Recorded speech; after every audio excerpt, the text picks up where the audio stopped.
Second MCQs, November 2nd, 2025. Like manam as we started discussing, November 1st discuss chesam, alage second ki vacham, November 2nd lo. The first and foremost one, RBI gilt account. A gilt account can be opened by how many, or how many can be opened. Gilt account ni ఎంతమంది open చేయొచ్చు అని అడుగుతున్నాడు. ఇలాంటివి మనకి RBI సర్క్యులర్స్లో ఇవ్వడమో, RBI సర్క్యులర్స్లోనో, లేకపోతే ఆర్బీఐకి రిలేటెడ్గా ఉన్న లేకపోతే బ్యాంకింగ్ కాన్సెప్ట్స్లోనో అడగడానికి అంటే ఇవ్వడానికి స్కోప్ ఉంటుంది. వీటిని మనం ఇలాంటి చిన్న చిన్న పాయింట్స్నే ఎప్పుడు then I use to say like small things make big difference. చిన్న చిన్నవి ఏం చేస్తాయంటే make big difference, big difference అంటాం. అంటే చాలా పెద్ద మార్పు తీసుకొస్తాయి. ఇవి కొంతమంది చిన్నదే కదా ఇది ఏముంది లేని వదిలేస్తూ ఉంటారు, బట్ ఇలాంటివి అడుగుతాడు. చాలా సింపుల్ క్వశ్చన్ అడిగాడు, very simple question. RBI retail direct scheme కింద reserve bank of India retail direct scheme, ఈ రిటైల్ డైరెక్ట్ స్కీమ్ కింద an individual can open only one RDZ account అనమాట. వన్ ఆర్డీజీ అకౌంట్ని ఓపెన్ చేయడానికి మాత్రమే పాసిబిలిటీ ఉంటుంది ఒక సింగిల్ పర్సన్కి. సో మనకి ఇక్కడ ఏమి ఇచ్చాడు ఆప్షన్స్లో 1, 2, 3, 4 అండ్ అన్లిమిటెడ్ అంటున్నాడు. అసలు ఇక్కడ రిటైల్ డైరెక్ట్ స్కీమ్ అంటే ఏంటో చూడాలి మనం. రిటైల్ డైరెక్ట్ స్కీమ్ అంటే ఏంటి, దాని ఫంక్షనింగ్ ఎలా ఉంటుందో చూడాలి. జనరల్గా మనం కనుక అబ్జర్వ్ చేస్తే ఈ రిటైల్ అంటున్నాడు అక్కడ. రిటైల్ అంటే it represents a single or individual. A single అనేసి జనరల్గా సింగిల్ని రిప్రజెంట్ చేస్తుంది. ఇక్కడ రిటైల్ డైరెక్ట్ స్కీమ్ అంటున్నాడు. అంటే డైరెక్ట్ ఇండైరెక్ట్ అనేది మనం రెండు బజ్జింగ్ వర్డ్స్ చూస్తాం కదా. ఈ reserve bank of India retail direct scheme అనేది ఏంటి అంటే is an initiative that let's individual investors directly by and cell the government securities. ఈ ఆర్డిఎస్ ఏం చెప్తుంది అని అంటే ఆర్డిఎస్ అకౌంట్ ఏం చెప్తుంది అని అంటే it allows the individual or individual investor, we can say individual investors directly buy and sell.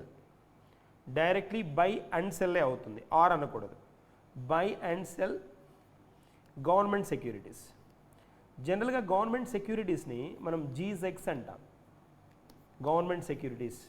ఈ గవర్నమెంట్ సెక్యూరిటీస్ని మనము జనరల్గా banks, reserve bank of India దగ్గర నుంచి on behalf of government announce చేసినప్పుడు ఓపెన్ మార్కెట్ ఆపరేషన్స్లో కొంటుందనేది మనం జనరల్గా వినే విషయం. బట్ ఒక ఇండివిజువల్ ఇన్వెస్టర్ కూడా డైరెక్ట్గా they can buy and cell these government securities. That concept is called retail direct scheme which was initiated by the reserve bank of India. Like sovereign gold bonds కానీ, treasury bills కానీ, ఇవన్నీ ఏవేటినైనా అనుకోనొచ్చు.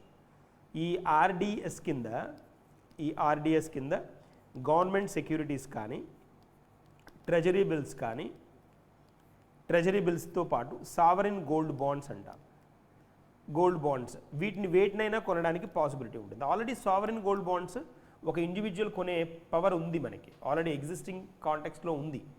కానీ ఇప్పుడు దీని ద్వారా ఏంటి అని అంటే ఈ గవర్నమెంట్ సెక్యూరిటీస్ని ఆన్లైన్ ప్రొవిజన్లో ఈ కుబేర్ ద్వారా ఈ బ్యాంక్స్ ఆప్షన్లో కొంటూ ఉంటాయి.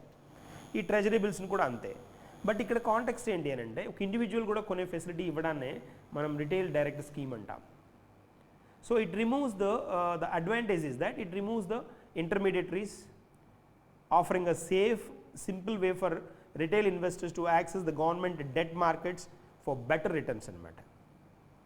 సో గవర్నమెంట్ డెట్ మార్కెట్ ఉంటుంది కదా, డెట్ మార్కెట్ అంటాం.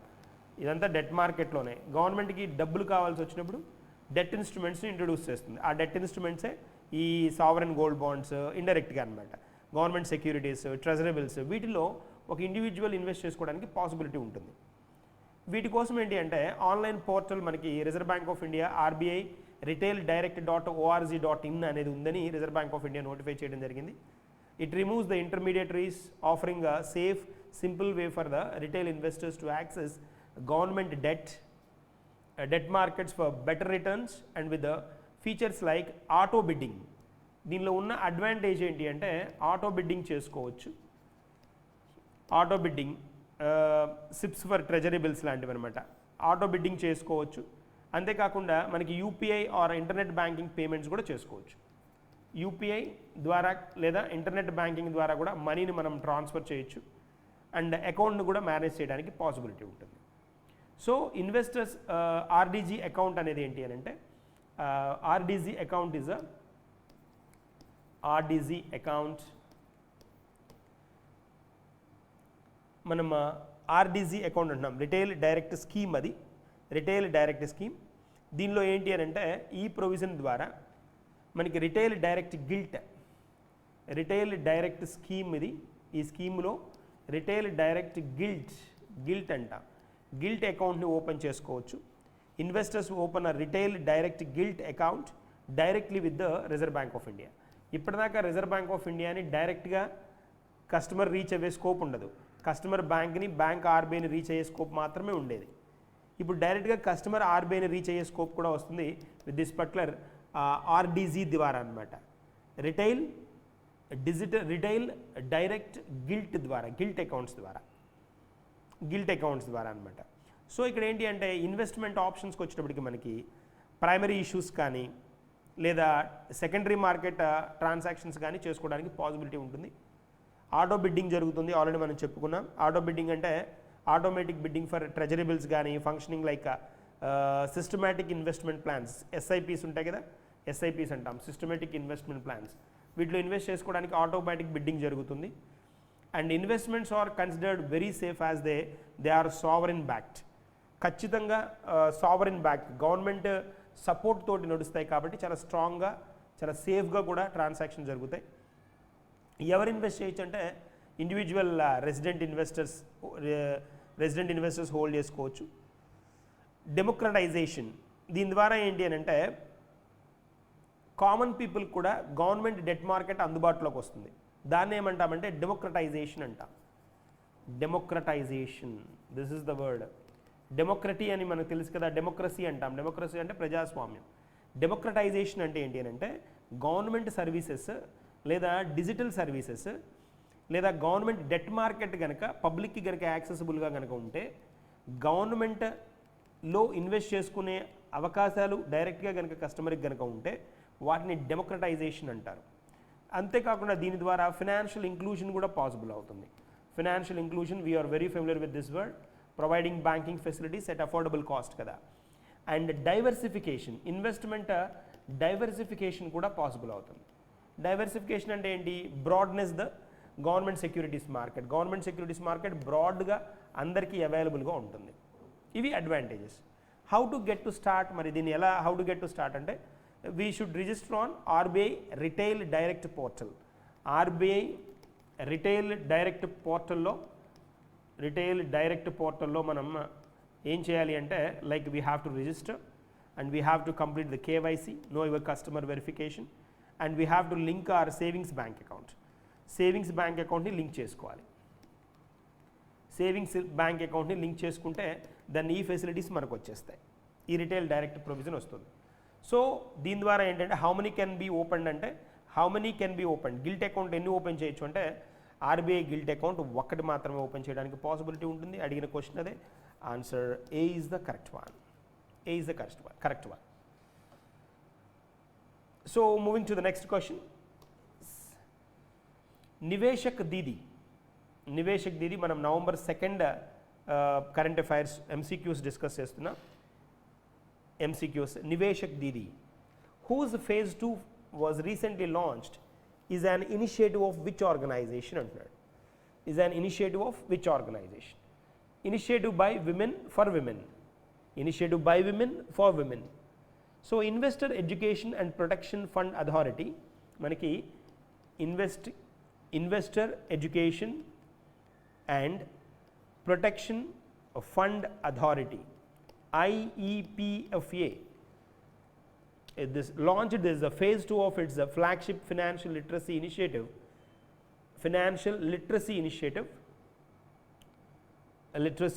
that is called Niveshak Didi.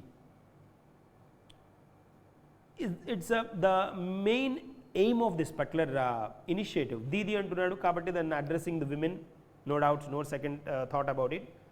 Which organisation initiated this particular programme అని అంటున్నాడు. There is a context. So మనకి ఇక్కడే ఆన్సర్ వచ్చేసింది. So like reserve bank of India అన్నాడు, investor education protection fund authority, thus answer. SEBI అన్నాడు, కాదు. NABARD కాదు. Ministry of women and child development. ఇలాగే ట్విస్ట్ చేస్తాడు. మనకు తెలిసింది అని అంటే we can pose some extent అనమాట. హోల్డ్ చేయడానికి ఆన్సర్ పాసిబిలిటీ ఉంటుంది. దీని ఏంటి అంటే deepening the financial awareness and empowering rural communities. That is a main objective. ఈ పర్టికులర్ ప్రోగ్రామ్ యొక్క మెయిన్ ఆబ్జెక్టివ్ ఏంటి? It's by women for women, that's known one. And deepening financial awareness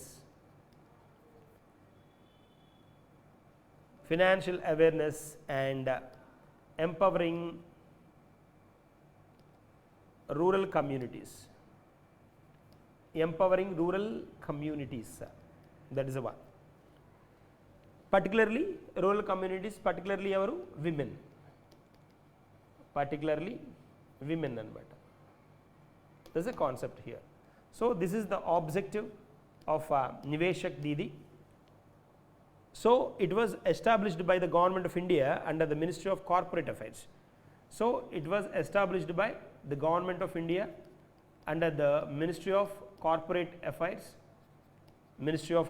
Affairs, and under the Companies Act, Modified Companies Act 2013.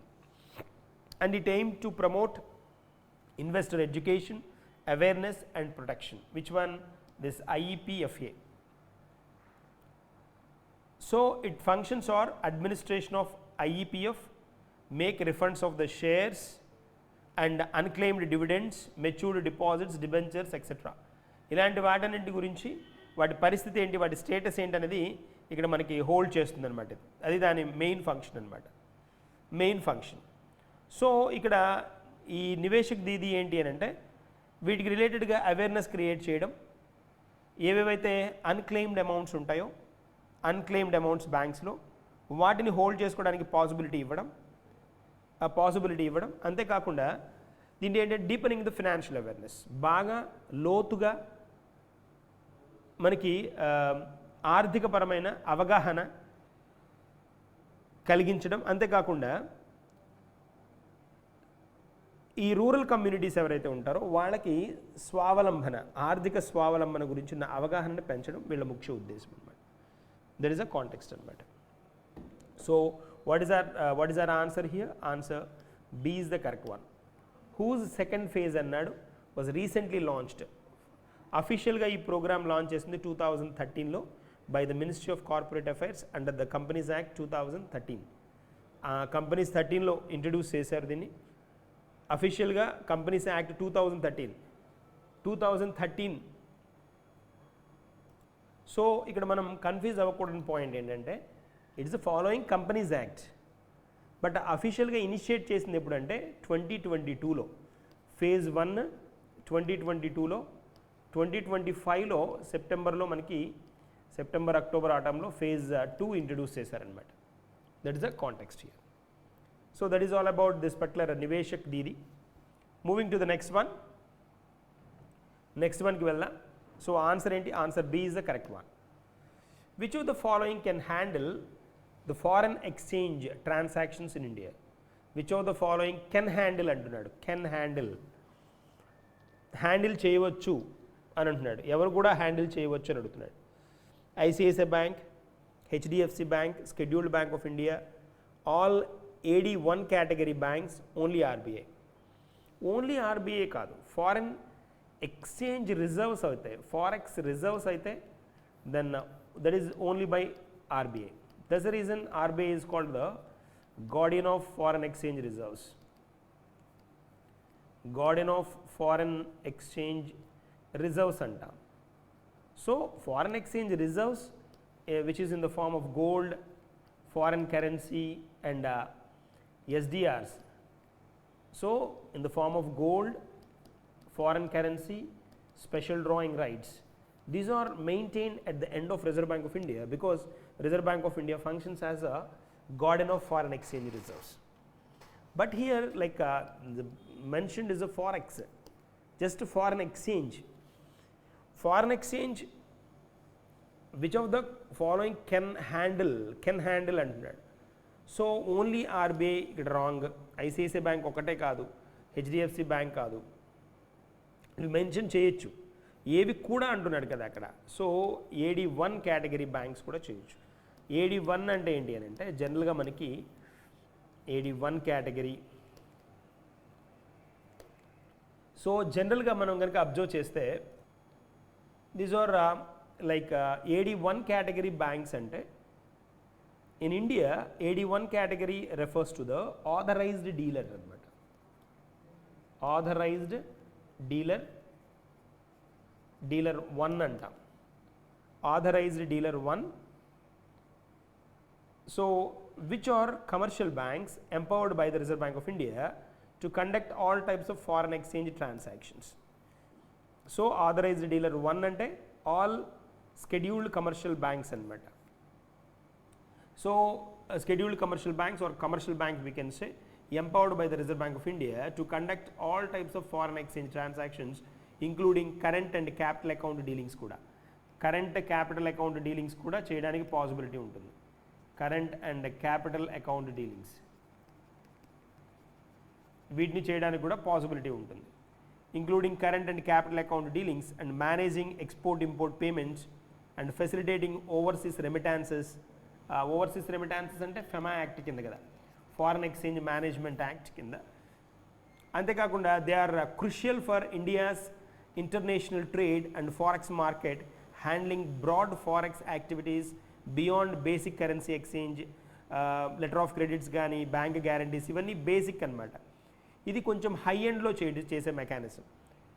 So RBI authorisation, only banks authorised by the reserve bank of India can operate as a AD అనమాట, AD category అంటాం, authorised dealer అంటాం. So ఇక్కడ context ఏంటి అంటే which ensures that compliance with the regulation like foreign exchange management.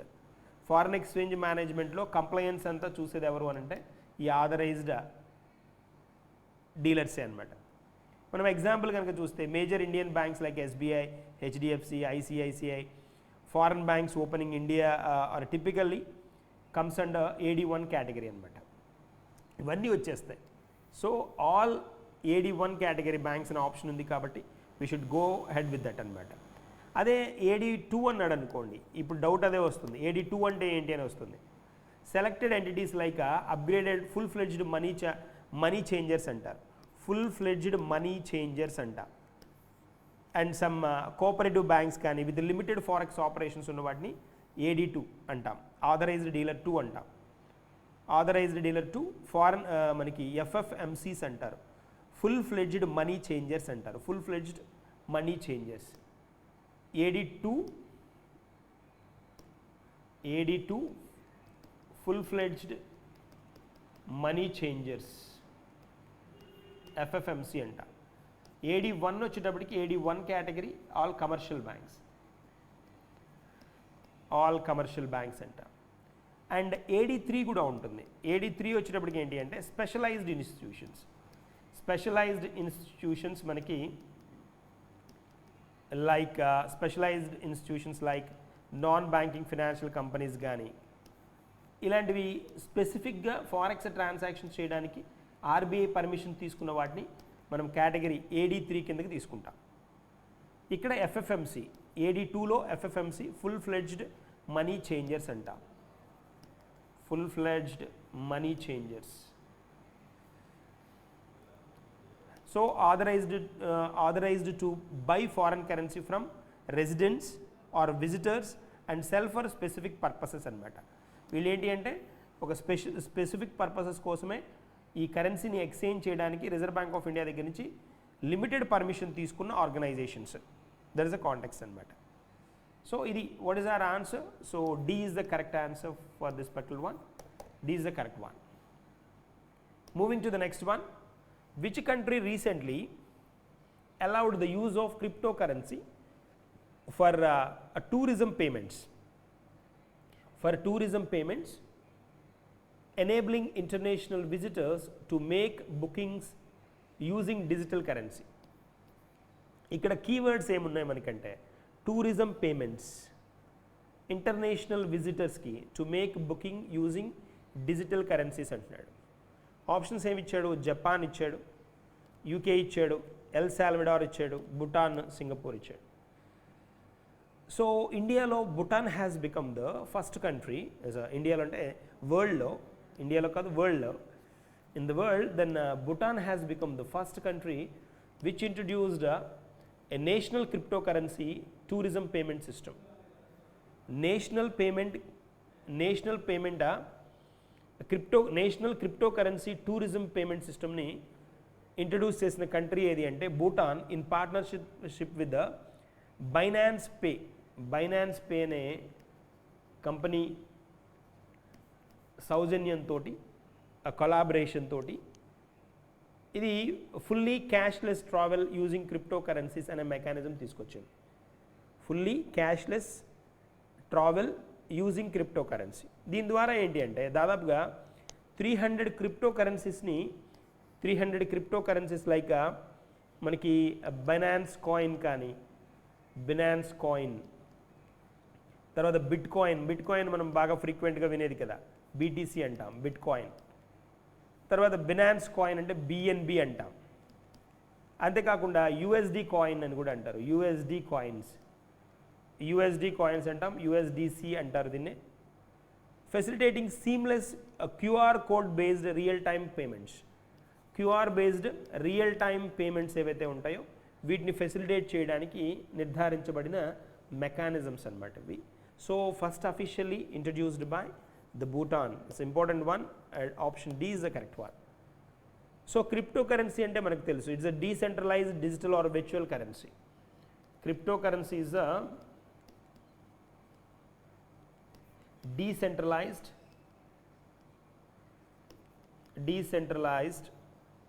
digital currency or virtual currency. అంటే మనకి దాని moment కానీ ఏమి కనిపించదు, వర్చువల్గా మూవ్ అవుతుంది. Transactions are recorded on a public ledger.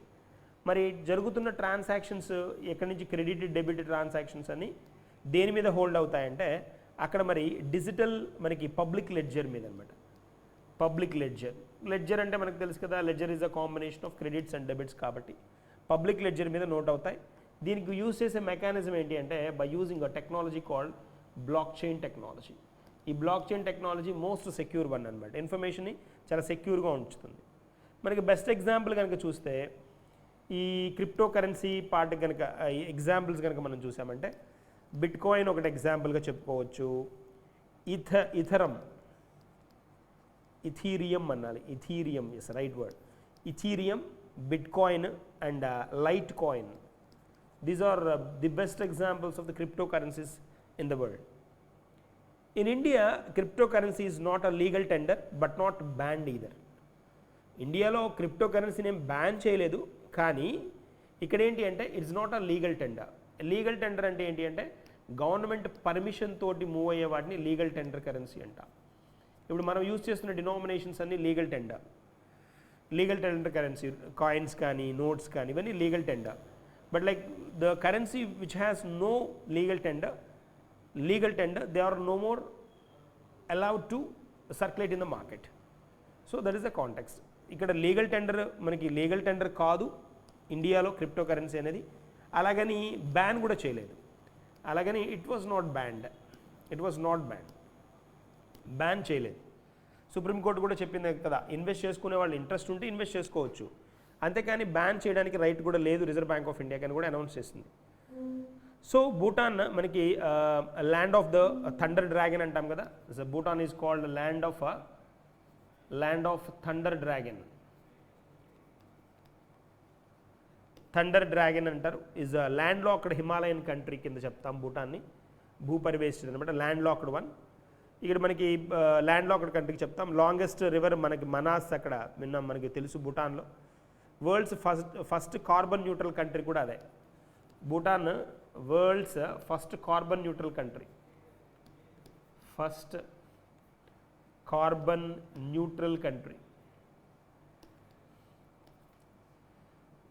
So that is a context. అంతేకాకుండా మనకి కార్బన్ న్యూట్రల్ కంట్రీ, అంతేకాకుండా గ్రాస్ నేషనల్ హ్యాపీనెస్ కి కూడా ప్రయారిటీ ఇచ్చిన కంట్రీగా దాన్ని చెప్తాం. World's first carbon neutral country and which prioritized gross national happiness, GNH over GDP. GDP కంటే గ్రాస్ డొమెస్టిక్ ప్రొడక్ట్ మీద అన్ని కంట్రీలు ఫోకస్ చేస్తే ఇది ఏకైక కంట్రీ ప్రపంచంలో గ్రాస్ నేషనల్ హ్యాపీనెస్ మీద ఫోకస్ చేసే special country. So that is Bhutan. Our answer is answer D is the correct one. Moving to the next question. Next one. Pratyush, recently in news, is related to which of the following? Pratyush, India's first quantum communication satellite and a lunar orbiting radiometer to study early universe hydrogen signals, and a next generation Indian weather forecasting satellite, India's first deep sea neutrino observatory, a space telescope for studying exoplanets. So Pratyush is a telescope ఇది the latest న్యూస్లో కూడా మనకు ఉంది. Raman research institute అన్నమాట దీన్ని propose చేసింది. Raman research institute.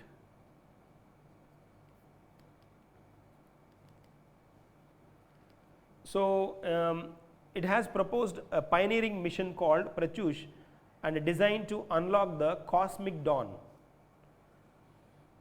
And this particular telescope probing reionization of the universe using the signal from hydrogen is a radio telescope. It is a radio telescope and to be sighted on the moon's far side, and it is built by the Raman Research Institute, which is located in Bengaluru. And here, like if you observe, దీన్ని ఏంటి అంటే Raman research institute with collaboration from the ISRO, Indian Space Research Organization, Pratyush was introduced. Is a radio telescope, and this particular Pratyush will carry a wide band frequency independent antenna like this antenna, and operating over the frequency 30 to 250 megahertz, a self calibrated analog receiver and a digital correlator with the high spectral resolution అన్నమాట. High spectral resolution, చాలా దగ్గరగా ఉన్నట్టుగా ఆ పిక్చర్స్ని వాటిని తీయడానికి possibility ఉంటుంది, ఎక్సో ప్లానెట్స్ని. సో ఎక్స్టర్నల్ అవుటర్ సైడ్ ఉండి వాటిని అబ్జర్వ్ చేయడం జరుగుతుంది అనమాట. సో ఇక్కడ కాంటెక్స్ట్ వచ్చేటప్పటికి మనం కనుక అబ్జర్వ్ చేస్తే, సో ఇక్కడ ఏంటి అని అంటే దీని స్పెషాలిటీ ఏంటి అంటే the nominal life time of the payload will be 2 years for achieving high signal to noise ratio with the sufficient sky coverage, perfect sky coverage ఉంటుంది. సో ఇక్కడ మనకి ఫస్ట్ ఆప్షన్లో ఇండియాస్ క్వాంటమ్ కమ్యూనికేషన్ శాటిలైట్ ఇచ్చాడు, that is wrong. Lunar orbiting radiometer అన్నాడు, Indian weather casting satellite అన్నాడు, early universe hydrogen signals అన్నాడు ఇక్కడ, neutrino observatory అన్నాడు. సో ఆప్షన్స్ మనకి బాగా క్లోజ్గా హోల్డ్ చేయడం జరిగింది ఇక్కడ. సో దీన్ని ఏంటి అని అంటే లూనార్ ఆర్బిటింగ్ రేడియోమీటర్ అనమాట. ఇది మనకి Pratyush is a collaborative mission between RRI and ISRO అని చెప్పుకున్నా. To place a radio telescope in orbit around the moon. మూన్కి చుట్టూతో ఉన్న ఆర్బిట్లో ఈ రేడియో టెలిస్కోప్ని ఇన్సర్ట్ చేసి primarily the far side to study the cosmic dawn ని రీడ్ చేయడానికి, దాని మీద రీసెర్చ్ చేయడానికి ఇంట్రడ్యూస్ చేశారనమాట. ప్రత్యూష్ అనమాట. ప్రత్యూష్ అంటే ఏంటి అని అంటే this Pratyush stands for full forms కూడా ఇంపార్టెంట్ కదా. ప్రోబింగ్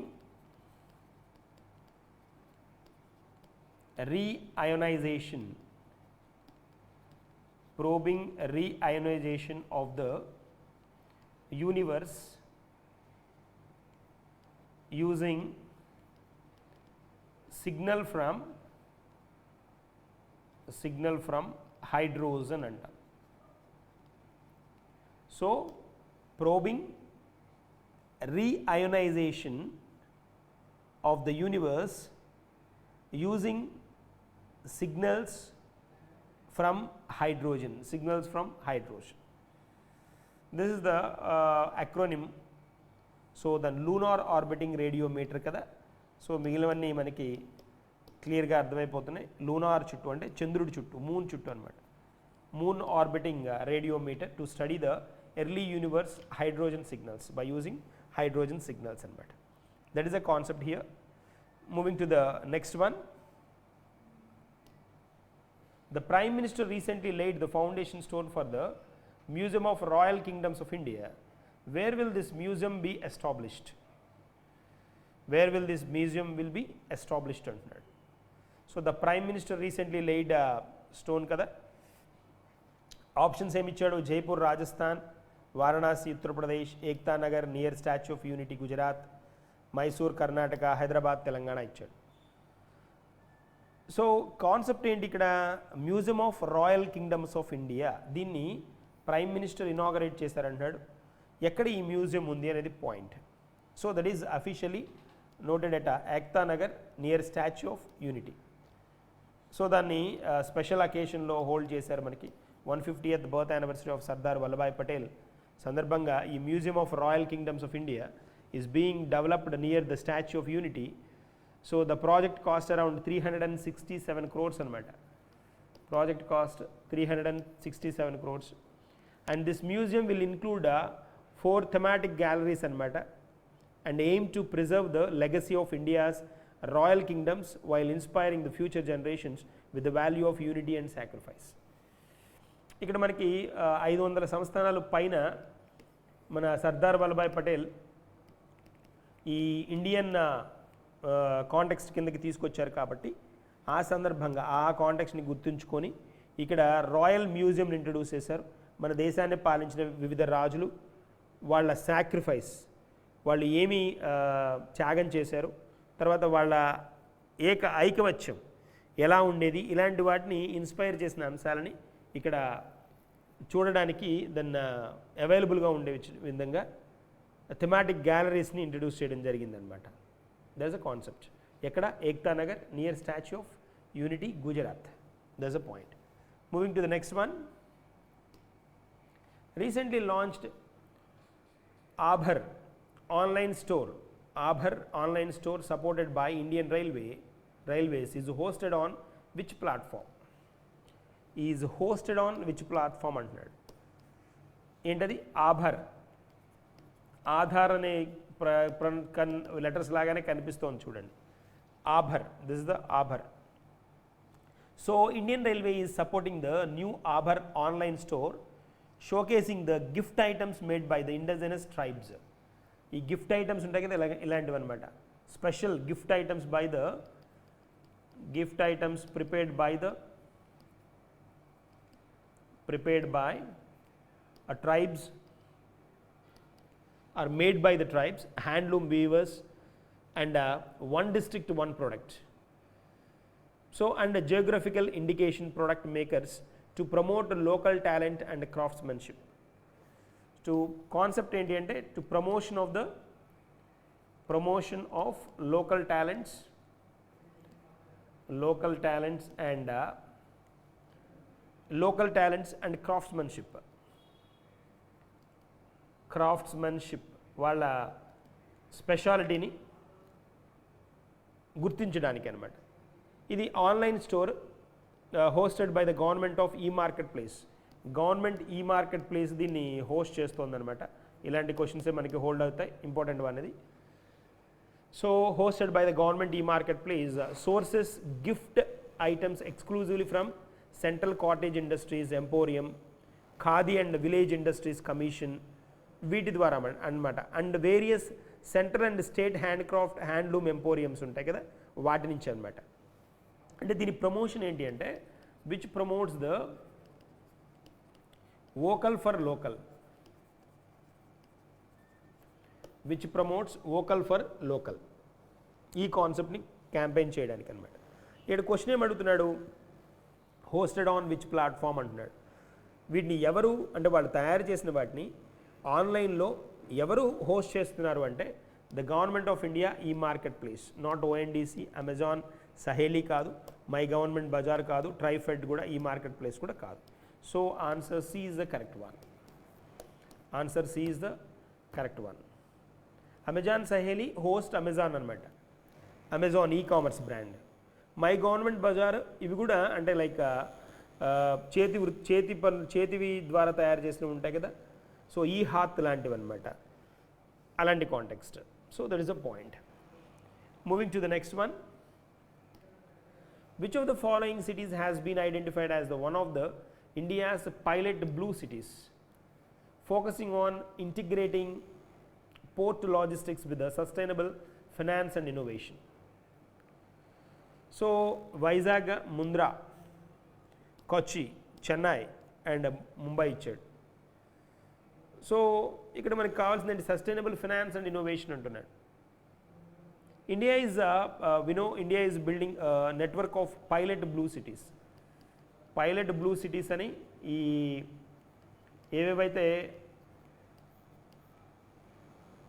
నదులను కలుపుతూ కనెక్ట్ చేస్తూ మ్యారిటైమ్ డెవలప్మెంట్కి సపోర్ట్ చేస్తున్న సిటీస్ ఉన్నాయో, so maritime development with sustainability, innovation and green finance, especially in the context of IMO 2050 అనమాట.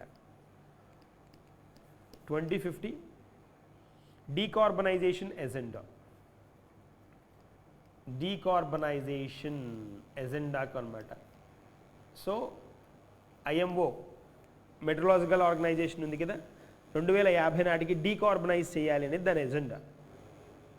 సో ఇక్కడ మనకేంటి అని అంటే ఇలా ముంబై లాంటి ఈ స్పెషల్ పోర్ట్స్ ఏవైతే ఉన్నాయో which focusing on the port logistics, sustainable finance, innovation, leveraging, gift city financial tools, ఇలాంటి వాటి మీద బేస్ అయ్యి ఏం చేస్తున్నారంటే దాన్ని ఇక్కడ మనకి ఈ వైజాగ్, కొచ్చి, చెన్నై, ముంద్రా ఇలాంటివన్నీ మనం అబ్జర్వ్ చేస్తే ఇక్కడ ముంద్రాకు వచ్చేటప్పటికి ఏంటి అంటే మనకి is driven by private investment. It's driven by the private investments, private పెట్టుబడులు అనమాట, ఇన్వెస్ట్మెంట్స్. అండ్ దీనిలో ఏంటంటే clean energy logistics, clean energy logistics మీద వీళ్ళు ఫోకస్ చేస్తున్నారు. వైజాగ్ వచ్చేటప్పటికి ఏంటంటే ship building and naval capabilities మీద ఫోకస్ చేస్తున్నారు, నేవల్ క్యాపబిలిటీస్. అండ్ మనకి కొచ్చికి వచ్చేటప్పటికి ఏంటి అంటే మ్యారిటైమ్ సర్వీసెస్ మీద ఫోకస్, మ్యారిటైమ్ సర్వీసెస్తో పాటు and of sure renewable energy మీద ఫోకస్ చేస్తున్నారు, రెన్యూవబుల్ ఎనర్జీ మీద ఫోకస్ ఎక్కువ. అదే మనకి కనుక మనం చెన్నై కనుక చూస్తే అడ్వాన్స్డ్ మ్యానుఫ్యాక్చరింగ్ మీద, టెక్నాలజీ అండ్ అడ్వాన్స్డ్ మ్యానుఫ్యాక్చరింగ్ మీద ఫోకస్ చేస్తున్నారు. ముంబైకి వచ్చినప్పటికీ ఏంటి అంటే complete focus is on the port logistics and sustainable finance. దాంతోపాటు సస్టైనబుల్ ఫినాన్స్తో పాటు ఇన్నోవేషన్ ఇలాంటి వాటి మీద ఫోకస్ చేస్తున్నారు. ఇక్కడ మనకి ఏమడిగాడు, focusing on integrating port logistics అన్నాడు. పోర్ట్ లాజిస్టిక్స్ అంటున్నాడు. ఇది ప్రైవేట్ ఇన్వెస్ట్మెంట్ ముంద్రా, ఇక్కడ షిప్ బిల్డింగ్ వైజాగ్, కొచ్చి వచ్చేటప్పటికి maritime services, offshore renewable energy, Chennai focus అంతా technology, advanced manufacturing, port logistics మీద ఫోకస్ చేస్తుంది. Then that is Mumbai. Answer is correct. Is the correct answer. So E is the correct one. We are moving to the next one. Next question. Under which implementing agency the National Beekeeping and Honey Mission being carried out?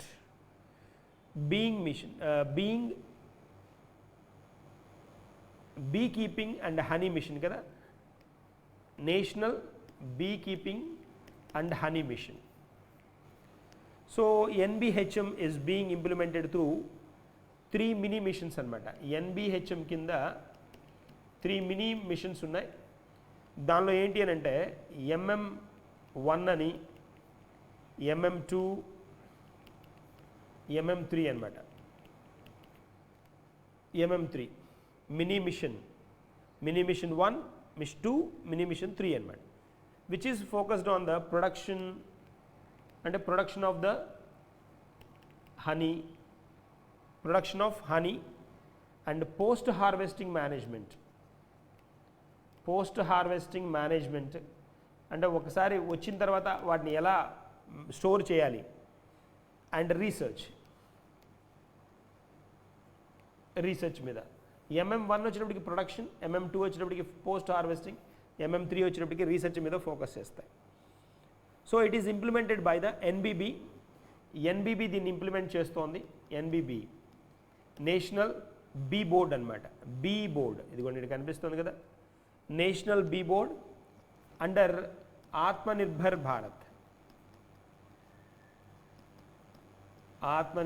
Bharat initiative కింద. It is initially allocated around 500 crores అనమాట. Initially allowed 500 crores. First 2020 నుండి start చేశారు, 23 దాకా.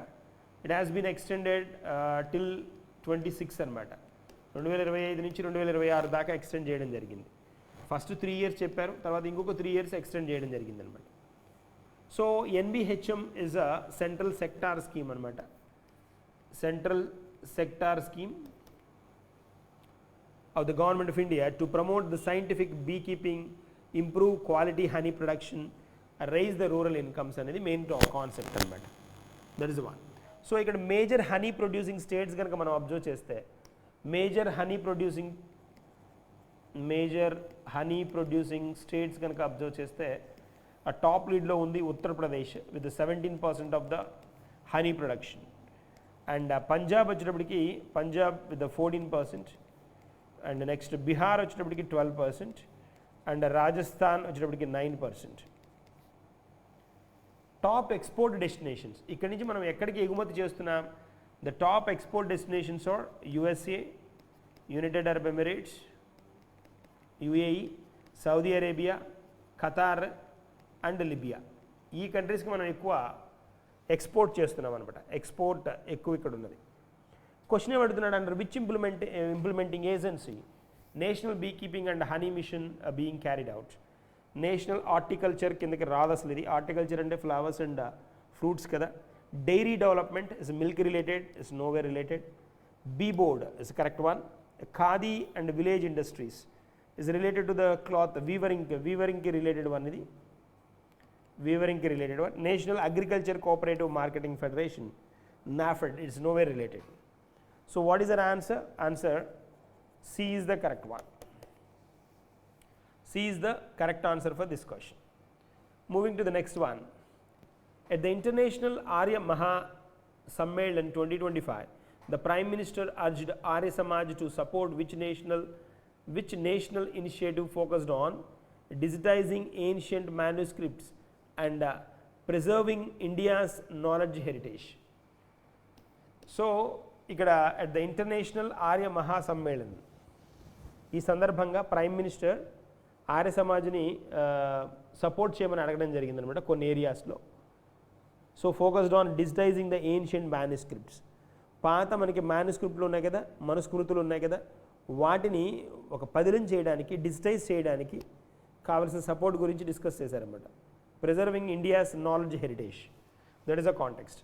So ఇక్కడ during the international this Mahasammelan 2025 in న్యూఢిల్లీలో జరిగింది ఇది మనకి. ఈ న్యూఢిల్లీలో జరిగిన సమావేశంలో prime minister praise the 150 years of Arya Samaj. Arya Samaj reforms start అయ్యి 150 సంవత్సరాలు నిండిందనమాట. And social challenge, education, Vedic thought.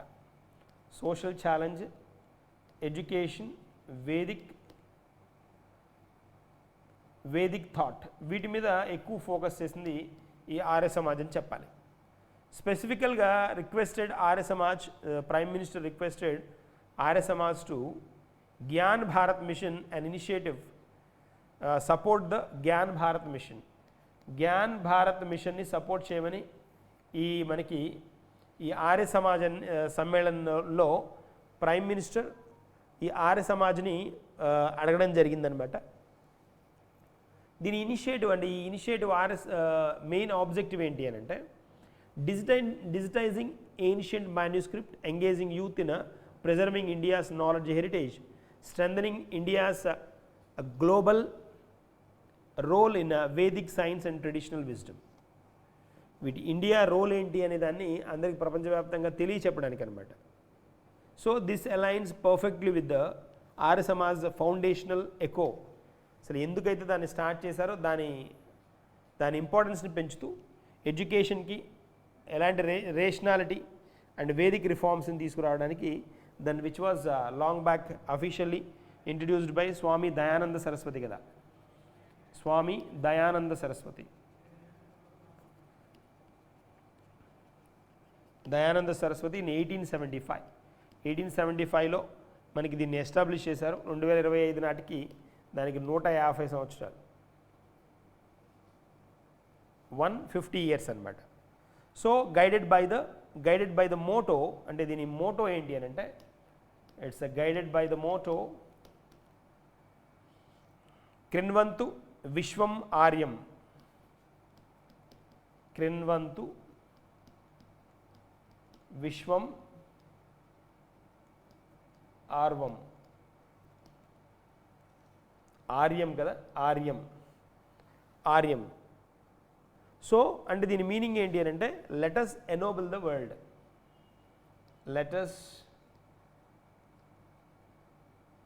ఎనోబుల్ the world, ప్రపంచాన్ని ఉద్ధరించడం, ఎనోబులింగ్ నాలెడ్జ్ పరంగా ఇంప్రూవ్ చేయడం, కాంటెక్స్ట్ అదనమాట.